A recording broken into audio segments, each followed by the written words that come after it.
It sounds absolutely insane today, but in the 20th century, this was considered completely normal. And the craziest part? People didn't even question it. The last public execution.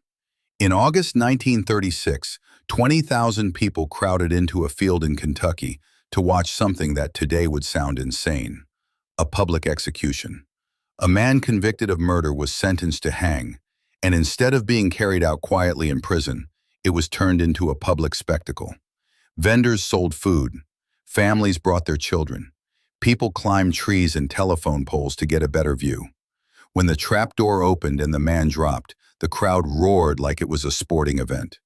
Newspapers reported it as if it was entertainment.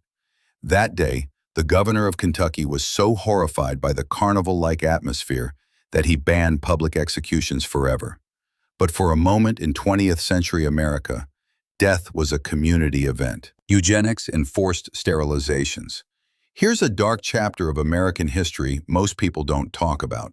From the early 1900s until the 1970s, thousands of people in the United States were forcibly sterilized under state-run eugenics programs.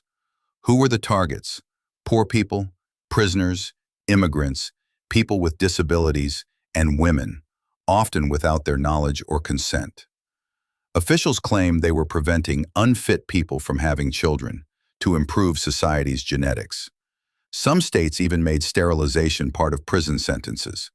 In North Carolina alone, more than 7,000 people were sterilized. It wasn't until the 1980s and 90s that survivors began to speak out, and some states offered compensation.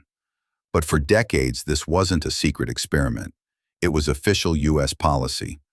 A shocking reminder that abuse can hide under the word science. Public freak shows. In the early 20th century, the circus wasn't just elephants and clowns. It was human beings put on display. So-called freak shows featured people with disabilities, rare conditions, or different body types. Conjoined twins, people with dwarfism, giants, and even immigrants with unusual accents were labeled as curiosities. Families bought tickets to stare. Some performers, like the famous Elephant Man, became world-known. But behind the curtain, many lived in poverty, exploited by managers who took most of their pay. By the 1950s, growing awareness of human rights began shutting these shows down. But for decades, in the land of opportunity, being different meant being caged for profit. A shocking reminder of how entertainment once came at the cost of dignity. Duck and cover, nuclear bomb drills. In the 1950s, Americans lived in constant fear of nuclear war. Schools across the country prepared children with a simple rule: duck and cover. At the sound of a siren, kids dove under their desks, hands over their heads. Teachers told them this would protect them from an atomic bomb. Imagine the terror. A generation of children growing up believing a mushroom cloud could appear any second. The government even made cartoons starring a turtle named Bert, teaching kids that survival was as easy as hiding under a desk. Of course, in reality, no desk could stop a nuclear blast. But in Cold War America, pretending it could was better than admitting the truth. There was no real way to prepare. Disney's atomic tourism. In the 1950s, America was obsessed with atomic bombs. In Nevada, the government tested nuclear weapons in the desert, and people turned it into a tourist attraction. Hotels in Las Vegas advertised atomic view rooms, where guests could sip cocktails while watching mushroom clouds rise in the distance. Families drove out to the desert in lawn chairs like it was a fireworks show.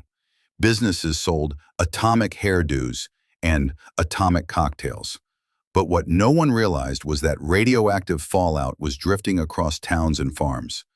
Decades later, cancer rates spiked in nearby communities, earning them the name downwinders. At the time, it was sold as entertainment. Looking back, America's atomic tourism feels less like fun and more like a deadly spectacle. Cocaine and heroin as medicine. Imagine walking into an American pharmacy in 1910. On the shelf, you see a bottle of cocaine toothache drops for children.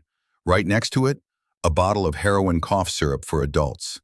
Back then, these drugs weren't illegal. In fact, they were advertised in newspapers as safe and effective. Parents gave their kids cocaine for pain, and doctors prescribed heroin for a sore throat.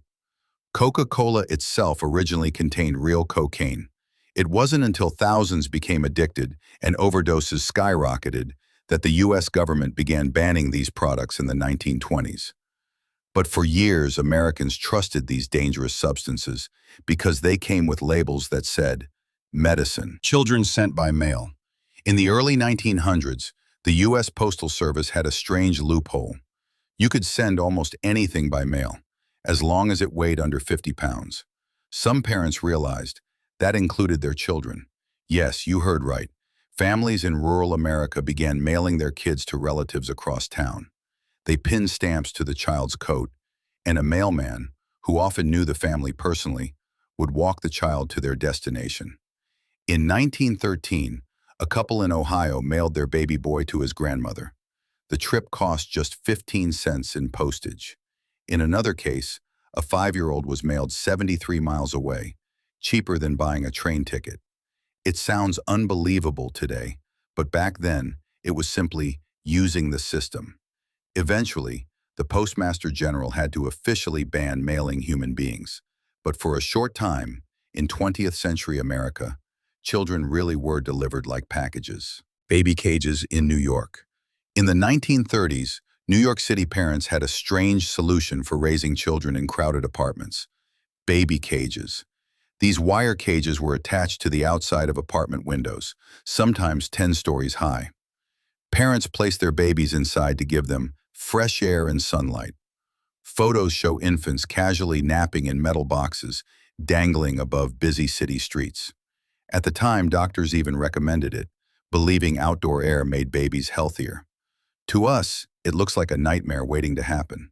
But to 1930s families, it was simply modern parenting, trusting a wire cage to hold your baby safe over the city below. And the last one is just imagine. Today we take speed limits for granted.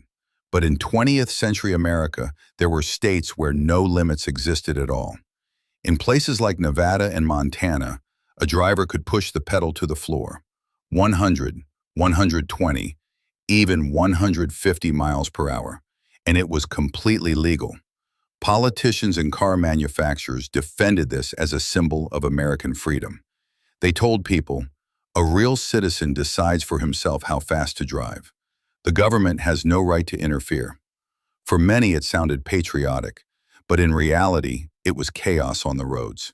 The truth was brutal. Traffic deaths soared year after year.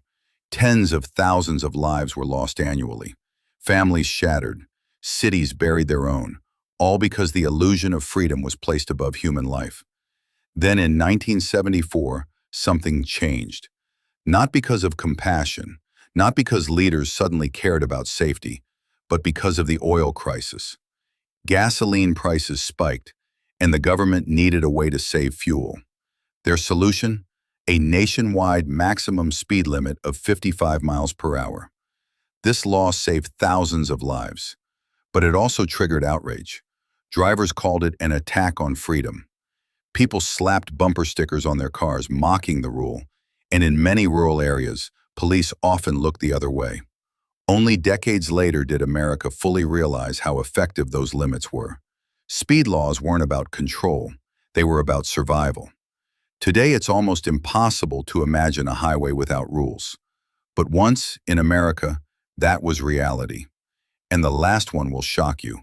Just imagine, a nation where freedom meant racing into danger with no limits at all.